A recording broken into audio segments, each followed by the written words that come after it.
Hello friends, welcome to MTM political talk. ലോകത്തിലെ ഏറ്റവും വലിയ സിറ്റികളിൽ ഒന്നാണല്ലോ അമേരിക്കയിലെ ന്യൂയോർക്ക് സിറ്റി.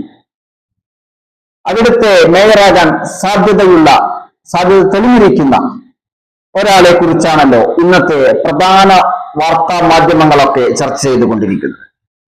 ആ വിഷയത്തെ കുറിച്ച് തന്നെയാണ് നമ്മളും ഇന്ന് നോക്കുന്നത്.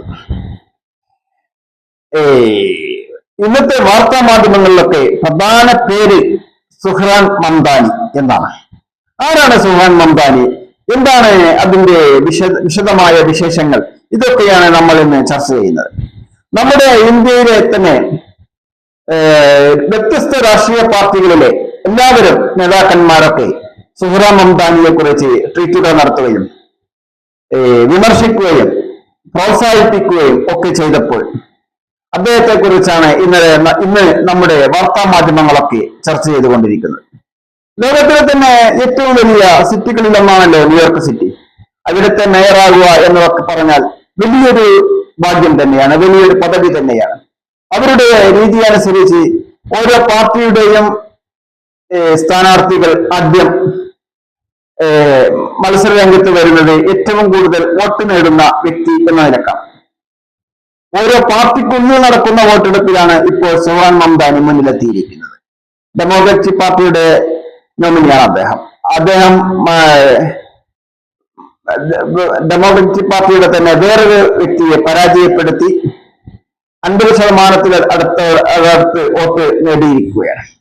50%-നോടടുത്ത് വോട്ട് നേടുന്ന വ്യക്തിയാണ് ആ പാർട്ടിയുടെ മേയർ സ്ഥാനാർത്ഥിയാകുവാൻ സാധ്യതയുള്ളത്. ഡെമോക്രാറ്റിക് പാർട്ടിക്ക് തന്നെയാണ് ന്യൂയോർക്ക് സിറ്റിയെ സംബന്ധിച്ചിടത്തോളം മേയർ പദവി ലഭിക്കുവാൻ കൂടുതൽ സാധ്യത തെളിഞ്ഞിരിക്കുന്നതും അങ്ങനെ തന്നെയാണ്, വോട്ടിംഗ് ശതമാനം അനുസരിച്ച്. അപ്പോൾ ഇദ്ദേഹം അവിടെ മുന്നിലെത്തിയിരിക്കുകയാണ്. ഇദ്ദേഹം തന്നെയാണ് ന്യൂയോർക്ക് സിറ്റിയുടെ മേയറാകുവാൻ സാധ്യത കൂടുതൽ കൽപ്പിക്കപ്പെടുന്നത്. അതാണ് ഈ വിഷയത്തെ കുറിച്ച് ഇന്ത്യൻ മാധ്യമങ്ങളൊക്കെ വളരെ പ്രാധാന്യപൂർവ്വം ചർച്ച ചെയ്യുന്നത്. ഇദ്ദേഹം ഒരു ഇന്ത്യൻ വംശജനാണ് എന്നുള്ളത് കൊണ്ട് തന്നെയാണ്. ന്യൂയോർക്ക് സിറ്റി മേയറാകാൻ സാധ്യത ഡെമോക്രാറ്റിക് പ്രൈമറിയിൽ മുൻ ഗവർണർ ആൻഡ്രൂ കമോയെയാണ് മംദാനി പരാജയപ്പെടുത്തിയത്.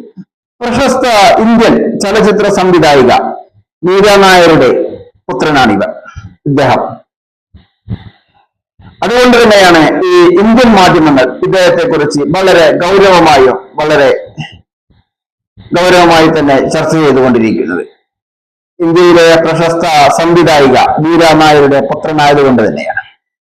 അതാണ് ലോകത്തിലെ തന്നെ വലിയ സിറ്റികളിലൊന്നായ ന്യൂയോർക്ക് സിറ്റിയുടെ മേയറാകുവാൻ സാധ്യത കൂടുതൽ കൽപ്പിക്കപ്പെടുന്ന ഇദ്ദേഹത്തെ കുറിച്ച് ഇന്ത്യൻ മാധ്യമങ്ങൾ ഇത്രയധികം ചർച്ച ചെയ്യപ്പെടുന്നത്. ഇദ്ദേഹത്തിന്റെ ജനനം ഉഗാണ്ടയിലെ കമ്പാലയിൽ ആണ്. കുടുംബസമേതം 7 വയസ്സുള്ളപ്പോൾ ഇവർ ന്യൂയോർക്ക് സിറ്റിയിലേക്ക് താമസം മാറ്റി. ഇതൊക്കെ തന്നെയാണ് അതിന്റെ ചുരുക്കം ചില വിവരങ്ങൾ.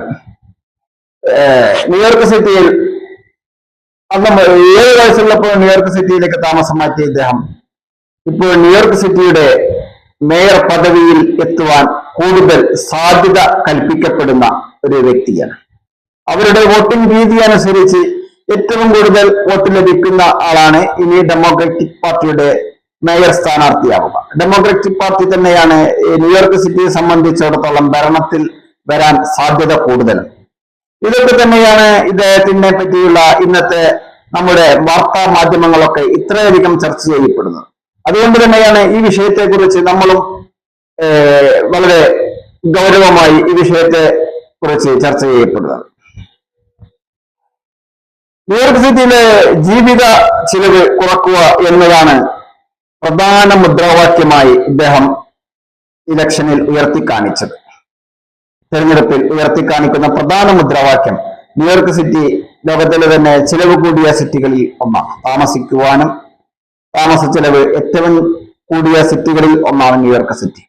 അവിടുത്തെ താമസ ചിലവ് കുറക്കുക എന്ന ഒരു പ്രധാന കാര്യമാണ് ഇദ്ദേഹം വോട്ടെടുപ്പിന് മുൻപ് ഉയർത്തിക്കാണിക്കുന്ന മുദ്രാവാക്യം. അത് ഇദ്ദേഹം മേയറായി കഴിഞ്ഞാൽ നടപ്പാക്കും എന്നാണ് അദ്ദേഹം പറയുന്നത്. തീർച്ചയായും ഒരു ഇന്ത്യൻ വംശജൻ ന്യൂയോർക്ക് സിറ്റിയുടെ മേയറാകുന്നു എന്നതിൽ നമുക്കും സന്തോഷമുള്ള കാര്യം തന്നെയാണ്. അതിന് ഇന്ത്യയിലെ നേതാക്കന്മാരൊക്കെ, എല്ലാ പാർട്ടികളുടെയും നേതാക്കന്മാർ പലതരത്തിലുള്ള ചില വിമർശനങ്ങളും പോസിറ്റീവായി പറയുന്നവരും വിമർശിക്കുന്നവരും ഒക്കെയുണ്ട്. എന്ത് തന്നെയായാലും ഒരു ഇന്ത്യൻ വംശജൻ ന്യൂയോർക്ക് സിറ്റിയുടെ മേയറാകുന്നു എന്നതിൽ അത് ഒരു ഇന്ത്യക്കാരെ സംബന്ധിച്ചിടത്തോളം അത് ഒരു നല്ല കാര്യം തന്നെയാണ്, ഒരു സന്തോഷമുള്ള കാര്യം തന്നെയാണ് എന്നാണ് അതിൽ നിന്ന് മനസ്സിലാക്കാൻ സാധിക്കുന്നത്. കൂടുതൽ ആളുകളും ഇന്നത്തെ വാർത്താ മാധ്യമങ്ങളിലെ ചർച്ചകളിലൊക്കെ തന്നെ അങ്ങനെയൊക്കെ തന്നെയുള്ള ഒരു ചുരുക്കത്തിലാണ് അത് അവസാനിക്കുന്നത്. ഏതായാലും ഒരു ഇന്ത്യൻ വംശജൻ ന്യൂയോർക്ക് സിറ്റിയുടെ മേയറാകാൻ സാധ്യത കൂടുതൽ കൽപ്പിക്കപ്പെടുന്നു എന്നുള്ളതിൽ സന്തോഷം. അദ്ദേഹം ഡെമോക്രാറ്റിക് പാർട്ടി വിജയിക്കുകയാണെങ്കിൽ അദ്ദേഹം ന്യൂയോർക്ക് സിറ്റിയുടെ മേയറായി വരും എന്നുള്ളതും യാഥാർത്ഥ്യമാണ്. കാരണം വളരെ ചെറിയ പ്രായമാണ് അദ്ദേഹത്തിന്. ഇപ്പോൾ മേയറായി കഴിഞ്ഞാൽ അവരുടെ രീതി അനുസരിച്ച് മേയറും ഗവർണറും ഒക്കെ അമേരിക്കയുടെ മേയറും ഗവർണർ പദവിയിൽ ഇരുന്നവരൊക്കെ തന്നെ അമേരിക്കയുടെ പ്രസിഡന്റ് വരെ ആവാൻ സാധ്യതയുള്ള കൽപ്പിക്കപ്പെടുന്ന പോസ്റ്റുകളാണ്. അപ്പോൾ എന്തായാലും ഒരു ഇന്ത്യൻ വംശജൻ ന്യൂയോർക്ക് സിറ്റിയുടെ മേയറാകുന്നു. അതേക്കുറിച്ചാണ് ഇന്നത്തെ ഇന്ത്യൻ മാധ്യമങ്ങളൊക്കെ വളരെ ഗൗരവമായി ഇന്ത്യയിലെ എല്ലാ ഭാഷയിലുള്ള മാധ്യമങ്ങളും അത് വളരെ ഗൗരവമായി ചർച്ച ചെയ്യുന്നു. ഇന്ത്യയിലെ എല്ലാ രാഷ്ട്രീയ പാർട്ടികളിലെ നേതാക്കന്മാരും അതിനെക്കുറിച്ച് വളരെ ഗൗരവമായി ട്വീറ്റുകൾ നടത്തുന്നു, പ്രസ്താവനകൾ നടത്തുന്നു അതൊക്കെയാണ് ഇന്നത്തെ പ്രധാന വിഷയം. അപ്പോൾ നമ്മൾ ആരാണ് സുഹ്റാൻ മംദാനി എന്നതിനെ കുറിച്ച് ഒരു വിശകലനം നടത്തി എന്ന് മാത്രം. തീർച്ചയായും ഈ വീഡിയോ മുഴുവനായും വീക്ഷിച്ച താങ്കൾക്ക് നന്ദി.